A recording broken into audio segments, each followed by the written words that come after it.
What's up guys, it's your boy Steezy Collector back with another video. This time I'm going to be showing you some, well actually all of the Marvel Universe figures I have made over the last about a year or so. I really, compared to my Star Wars customs, there's nothing like, most of them are mainly repaints with, minimal amount of sculpting and some kit bashing here and there, and there's not too many of them. I think there's maybe half a dozen or around that. So I've tried to have the base figure and then the custom. So to show you what I mean, the first one I will show you guys is actually two Iron Man figures that used this Heroic Age Iron Man figure as the base. As you see what I mean, they are super simple. They are just straight up repaints. So the base figure in the middle there, Heroic Age Iron Man, actually Marvel Infinites, but 3.75 inch Marvel.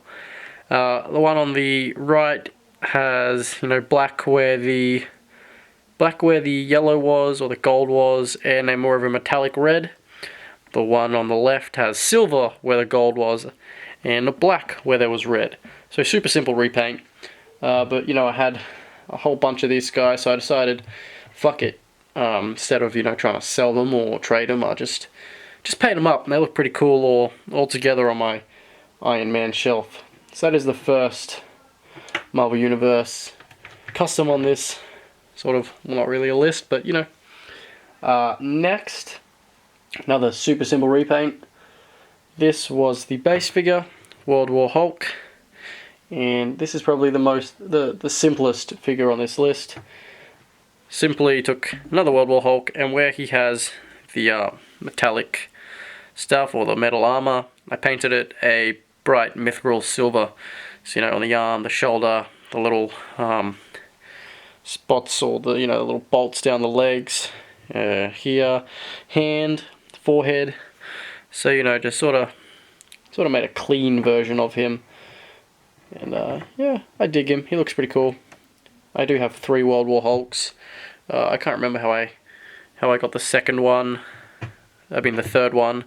That was the first one. The second one, which actually doesn't have any accessories or the sheath there, which is a little unfortunate, but all good. He stands out. He looks pretty cool. So this is sort of like before he's gone out into battle, and this one's after he's all geared up and gone out into battle for, he's come back all dusty and dirty and all that stuff. So I'm pretty happy with how he came out for just a basic repaint. What's next? Alright, let's just go with this guy. Scarlet Spider Man. This is actually using a 3.75 inch WWE figure, I think maybe the Undertaker or something, as the base. I ripped off his hair, grinded down his face, and then totally sculpt the hood, and the jumper, and the belt, the gauntlets, and the things around his legs, and the eyes. They're all sculpted. So I really like this guy. He turned out quite nice. I think he looks really cool. He's like a buff, superior Spider-Man. I mean Scarlet Spider Man. Don't crucify me for that. And the gloves are a nice little touch. They look pretty cool. The eyes are pretty big, but I like how the white turned out a super, really, pure white instead of like an off-white, or didn't look too well, because we all know painting with white can be a bitch. So yeah, happy with how he turned out as well.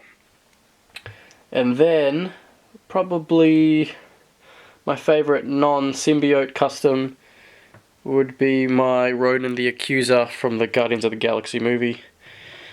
This guy is made from a Thor figure. Sorry, he's not even in shot. He's made from a Thor figure. Took off the cape, got rid of the bolts on the chest that sort of held the cape there. Filled in the hair with some green stuff, painted it so it looked like, the little hood thing he wears. Made the hammer out of, I believe I actually used a Lego piece underneath in here for the base to sculpt over. So it worked out pretty well. You know, pretty simple. Blue on the skin, black, some silver, and some red across the chest. Nothing super crazy.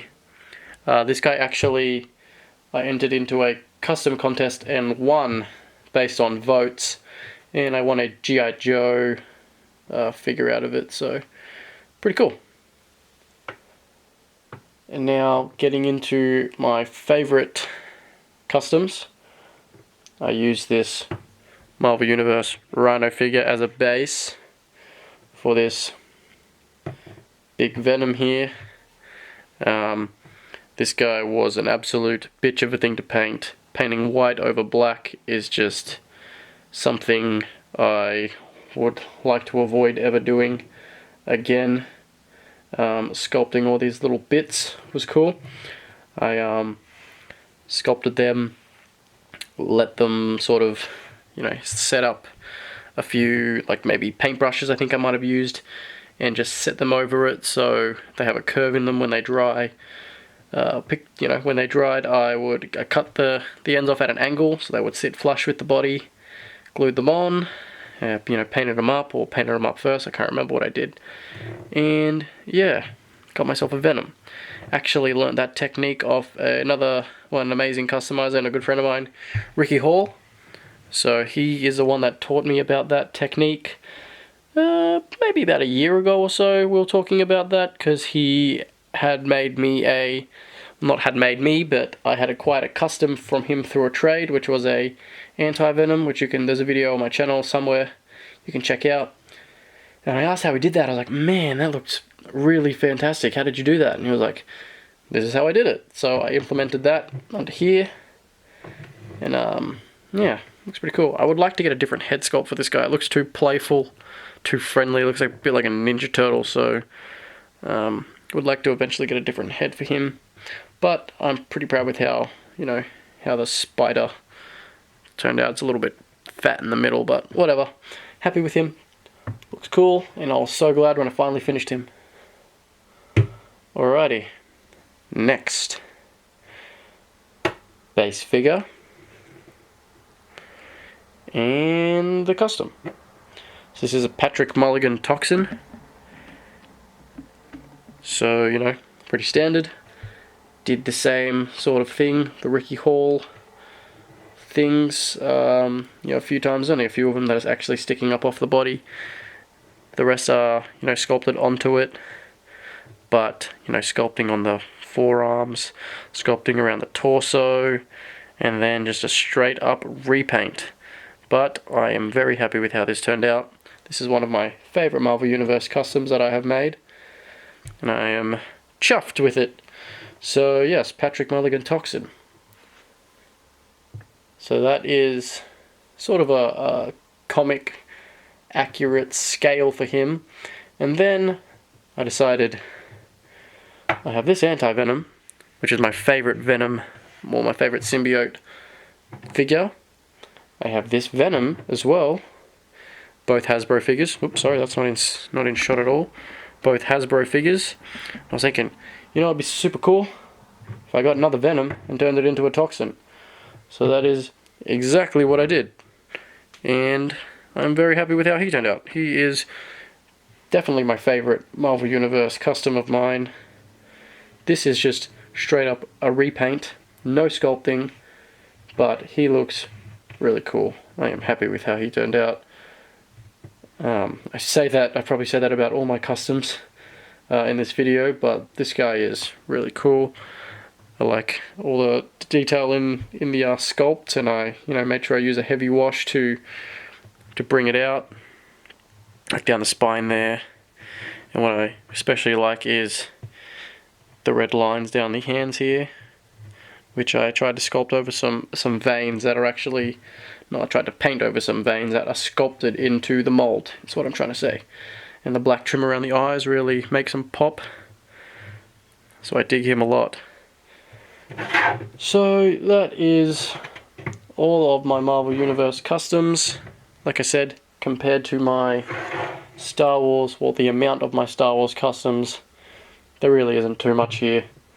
But for what I do have, it is a nice little collection, pretty diverse. Got some Spider Man figures, Guardians of the Galaxy.